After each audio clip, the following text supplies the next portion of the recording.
ITL Selembao. Ici, au pire, les élèves étudient à même le sol. Au mieux, ils utilisent des bancs délabrés. Le préfet de cet établissement, situé dans l'une des communes les plus pauvres de la capitale congolaise, explique. Nous avons assez de difficultés en ce qui concerne les bancs. Parce qu'il y a des vacations ici, l'ICLS et l'IPSS. Alors, qu'est-ce qui se passe?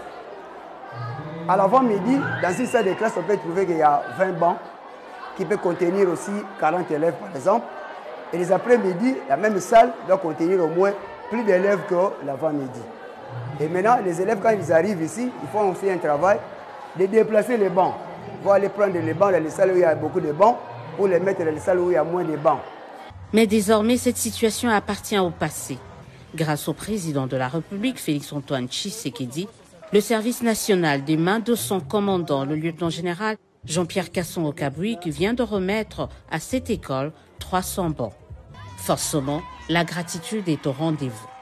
Votre présence parmi nous a été une surprise très agréable et cela a témoigné du souci permanent pour ceux qui vous animent. Celui d'accorder les mêmes conditions d'études à tous les enfants ou apprenants congolais du secteur public, comme vous l'avez déjà fait dans plusieurs écoles de la ville-province de Kinshasa, telle que le souhaite l'autorité suprême de la nation.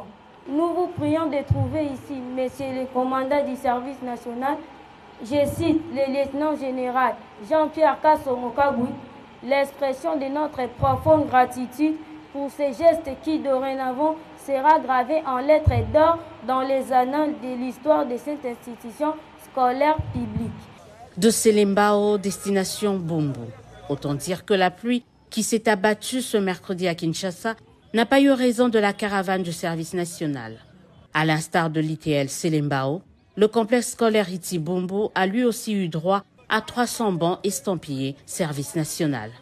C'est la poursuite du processus « Pas une école sans banc » cher au président de la République, le chef de l'État qui, quand il instruit, le service national exécute. Nous sommes dans la continuité de l'opération que nous avions lancée l'an dernier, qui consistait en la remise de bancs aux écoles publiques de la ville-province de Kinshasa sur instruction du commandant suprême des forces armées et du service national.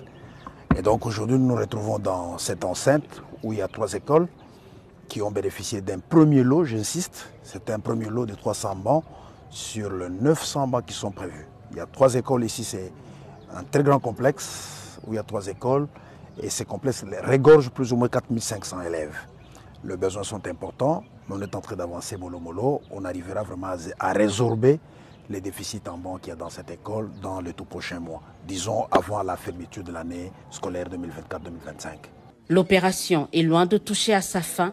D'autres écoles, instituts supérieurs et universitaires, aussi bien de Kinshasa comme de l'intérieur du pays, vont continuer à être bénéficiaires du savoir-faire de ces ex-colonna devenus depuis bâtisseurs de la nation.